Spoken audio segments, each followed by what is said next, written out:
நாளைக்கு விற்று இதெல்லாம் காசு ஆக்கினாதான் 3,00,000 சரக்கு கிடக்கு. அப்படியே 4 உருப்படி உடையும் பண்ணும். அதிகபட்சம் மக்களும் வந்து பேரம் பேசுகிறாங்க அதிகமாக.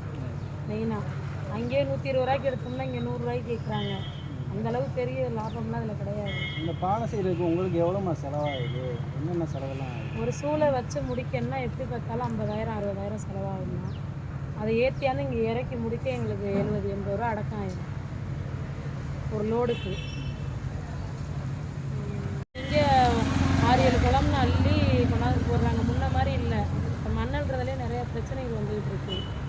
இப்போ எல்லாம் போராடி இப்போ இதெல்லாம் இது பண்ணி தான் இப்போ மறுபடியும் எடுத்து ஆள் இல்லை. நான் பண்ணுறதுக்கு ஆள் இல்லை. இப்போ எங்கள் ஊரில் கைக்குறிச்சி எடுத்துக்கிட்டாலே வீட்டுக்கு வீடு பண்ணணும். இப்போ எல்லாம் நாங்களே தொழிலை விட்டுட்டோம். எல்லாம் வாங்கியாந்து இப்போ மண் கிடைக்காதனால இப்போ தொழிலே விட்டாச்சு. இப்போ அங்கேயும் ஊருக்கு போய் நாங்கள் அலைஞ்சி தான் இப்போ எடுத்துகிட்டு வரோம். இப்போ அங்கேயுமே எல்லாம் எங்கள் ஆளுங்க மட்டும் இல்லை, அடுத்த ஆளுகளும் போய் நுழைய எங்களுக்கு சரக்கு கிடைக்கல. இருக்கிற சரக்கை எடுத்தாந்து வச்சு யாரும் சத்தியாங்க.